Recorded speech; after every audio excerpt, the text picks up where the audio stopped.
One of the very first reasons I got into minimalism was because I wanted to be able to travel more lightly. It was actually my trip across the United States that showed me I really wanted to just lighten the load as much as possible. We have too much stuff. Travel experiences is definitely one of the things that I value most in life, and only lately am I fortunate enough to really pursue it. In this video, I'm going to share a few tips that really helped me streamline my travel setup and my reasons behind them. And I've already made videos going over my travel essentials and my exact one bag setup. So in this video, I'm going to go over things that aren't specific to my situation and can be applied to most people. This is how I travel as a minimalist. But first, if you're new to my channel, thank you for stopping by. Here we talk about minimalism, frugal living, tech, and things of that nature. So if that sounds good to you and you end up liking the video, be sure to like and please bubble wrap the subscribe button's car. Let's get started. Versatile clothing. Something that I just talked about last week and that just makes sense to own, especially during traveling, is versatile clothing. Of course, a large part of being able to do this really depends on the trip one would be taking and the activities involved. So take from this what you will. When I pack for a trip, I'm taking into consideration what I'll be doing on the trip, if I'm going to be spending more time in an urban area or doing more nature-involved things, and of course, the climate. In my video explaining what I'll be bringing with me on my trip in May, I said I would be bringing my flannel-lined jacket, which is warm and also a decent rain jacket. A lot of people said this won't be warm enough, but I'll let you know how it works out for me. Packing things that are versatile and multifunctional keeps the load to a minimum and makes sure that everything I'm bringing will absolutely get used. Use a smaller bag. Now, this was much harder than I initially expected it to be, and might even be a backwards way of planning. I knew that choosing a bag on the smaller side would help me do a few things. It would encourage me to only pack the essentials in the first place, make it easier to move around and easy to stay organized.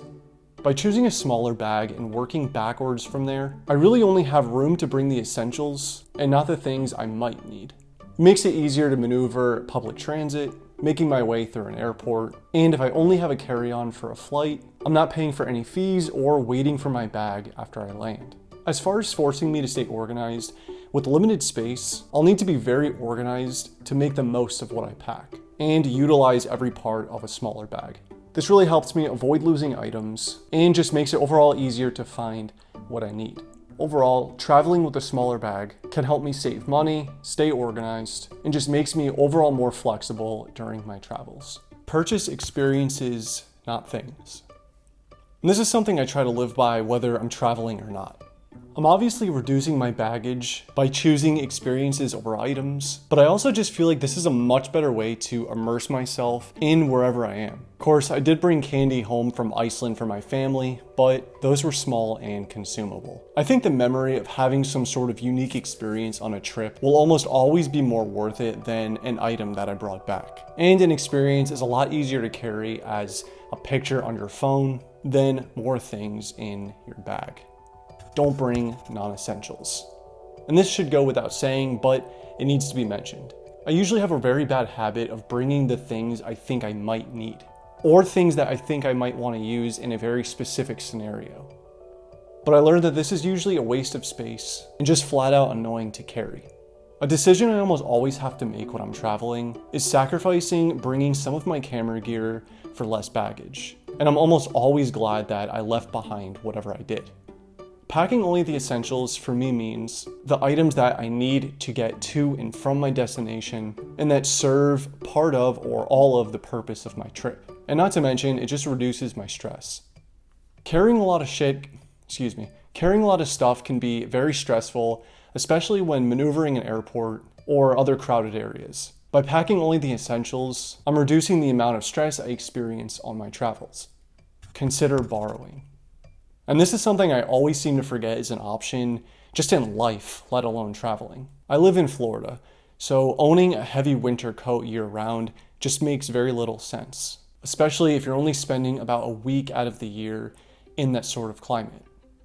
Instead of going out and purchasing a jacket I know that I'll rarely use, which is most likely very expensive, I've opted to borrow from family or friends several times in the past, and I don't think they hate me yet. Family or friends might be more willing to lend you a backpack or jacket than you think. This can easily save money on what would otherwise be a rarely used purchase, and that money could be used for something else during your trip. Plan and purchase ahead. And I saved what I feel arguably the most strongly about for last. For a good majority of my trips, I've been much less organized than I would have liked to have been. And while I of course still enjoyed those trips, I feel like the true way to fully enjoy it is plan ahead, and way ahead if possible. Don't get me wrong, there's still a lot of fun in spontaneity. Is that how you say it? Being spontaneous, but hear me out. And if it's not possible to plan too far ahead, purchasing what I can, or at the very least, allocating the money I think I'll need as far in advance as possible has been a game changer. This means purchasing my tickets as far in advance as possible, or booking where I'm gonna stay as far in advance as possible.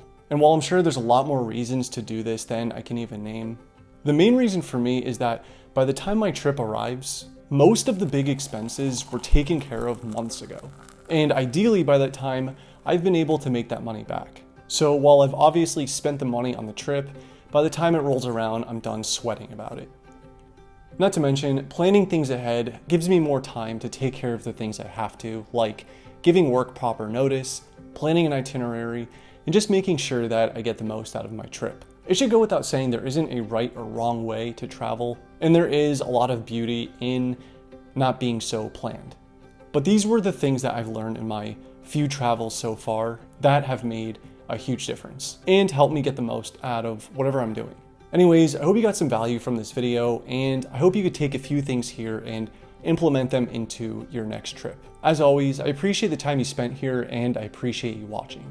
If you did like this video and you like this type of content, be sure to like and consider subscribing to my channel, and I'll see you next time.